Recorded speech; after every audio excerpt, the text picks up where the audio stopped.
back. Today we're going to be doing another spell oil. This oil is out of my newest book, Magical Oils, 100 Spell Oils to Use in Your Magical Practice. So it looks like that.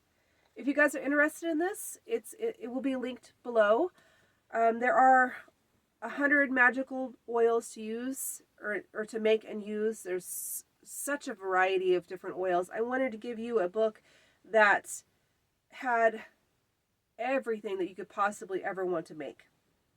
And I think I've done a pretty good job from anything from love workings to money to bindings to hexing to all this, domination work, all of it.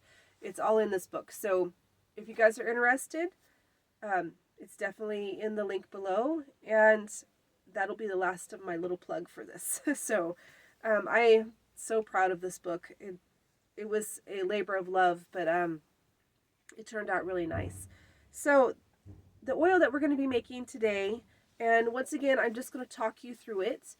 I'm not going to actually show you how to make it because I don't really need this right now, but I'm going to go ahead and talk you through it, and I think you'll be able to make it perfectly fine on your own without actually seeing me make it. So it's rose quartz oil. This is a really simple, really fast oil to make. It's used for pretty much any love working, self-love working. I probably wouldn't use it for a passion working because that kind of requires some different things. But any of your standard run-of-the-mill love workings, you'll be able to use this for. So you could use it in candle work, poppet work, petition work, sachet works, jar spells, anything that you are going to be using it, you can use this oil. This oil you can use on yourself. It's skin safe. There's nothing in here that's going to irritate you, so you could use it as a body oil that you're going to, or a perfume, is how I wear them, and put them on your skin, and as you're doing it, you're going to add intention into it, and you could use it that way. So it's really good for that, and it smells really nice because rose essential oil it has a really nice smell to it.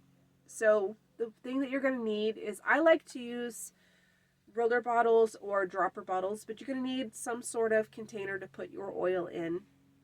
You can use a regular jar. You could use those little jars that you get from Dollar Tree. It just is up to you. I like to use the roller bottles that you can buy in bulk on Amazon that are made for perfumes. They're kind of that brown color. You can get them in clear. It doesn't matter. If you use a dark glass, it will help your oil stay better longer, so no sun gets into it, because when sun gets into it, it can help, or it makes your stuff go rancid faster. But any type of jar, you're going to need an oil of your choice. I don't really designate what oil you should use. That just depends on what you got, what you feel drawn to use. You can use olive oil. You could use any type of liquid oil. I use grapeseed oil because I like that it's really thin. It doesn't have a smell to it. Olive oil, after it sits for a little while, can develop a smell, and I don't really like that. Olive oil is really good for your skin, but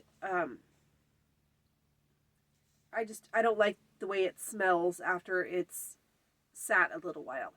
But grapeseed oil is really great. You could use, like I said, olive oil, sunflower oil, corn oil. The sky's the limit. Whatever you feel drawn to using. If all you got is vegetable oil in the kitchen, you can use that. It's just whatever you have. So the next thing that you're going to need is something to preserve your oil.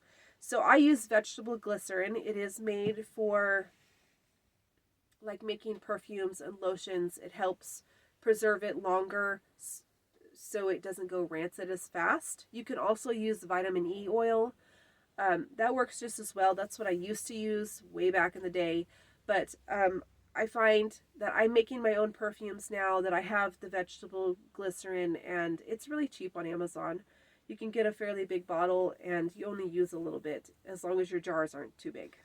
So the next thing you're going to need is you're going to need your rose quartz chips. I would use chips instead of like an actual like big piece, depending on the size of your jar, because you are going to need to shake this jar when you go to use it. You're going to need to shake it up a little bit. You can use a bigger stone, but it's better to use the chips. That way if you have less chance of breaking your bottle. If you're going to be doing like a roller bottle, you're going to need small chips anyway. And then you're going to either need rose petals or rose essential oil. It's totally up to you which one you want to use. You could use both if you feel drawn to it.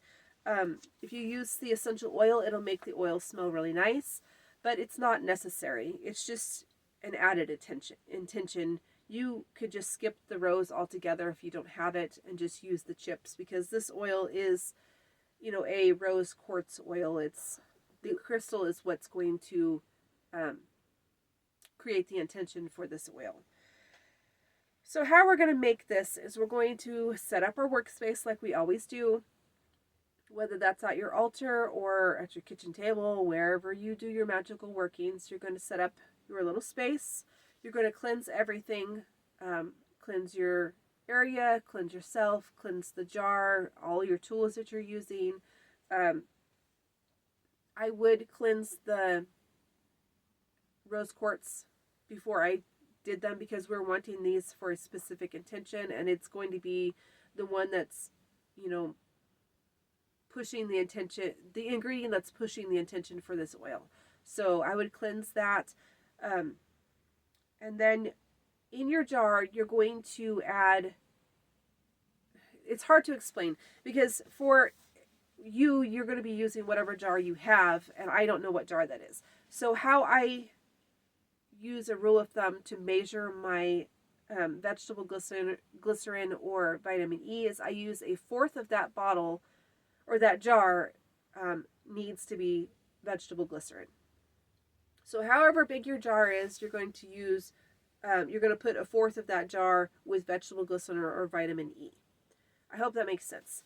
That's an easy way for you to kind of gauge how much you're putting in whatever size jar you have.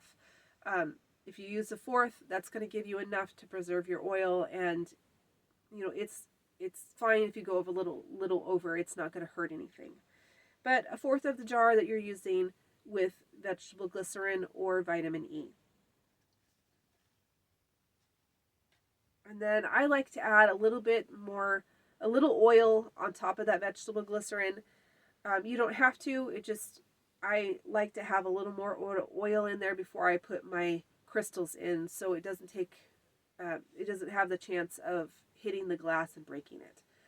And then you're going to add your rose quartz crystals. And as you're adding each ingredient, you want to enchant it. You don't have to enchant the oil. You can wait till the end to do that.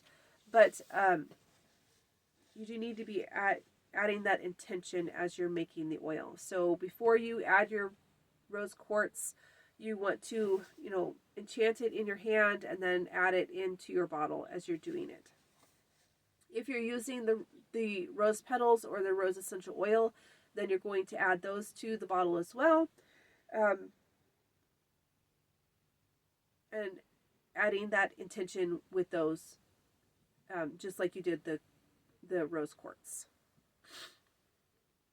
And then what I like to do is one last time before I, put the lid on the bottle, is I will spend some time just enchanting all of that ingredients together with my intention for love or self-love, depending on whatever you're using this for. You can just do a general love over it, a love intention, and then you can use it for anything that's love workings. If you have a specific need for this, like you're doing this specifically for self-love, you can put all of that intention of self-love into this as you're creating the oil, and it makes it very unique to you. And then when you're done enchanting it with all of that intention of love, then you're going to go ahead and put your lid on. You're going to give it a good shake. And then I like to let it sit on my altar or my magical space for a minimum of 3 days.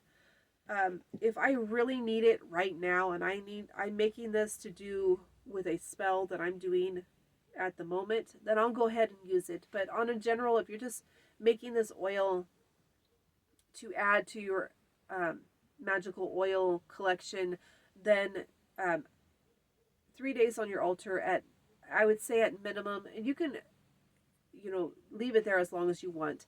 It doesn't matter.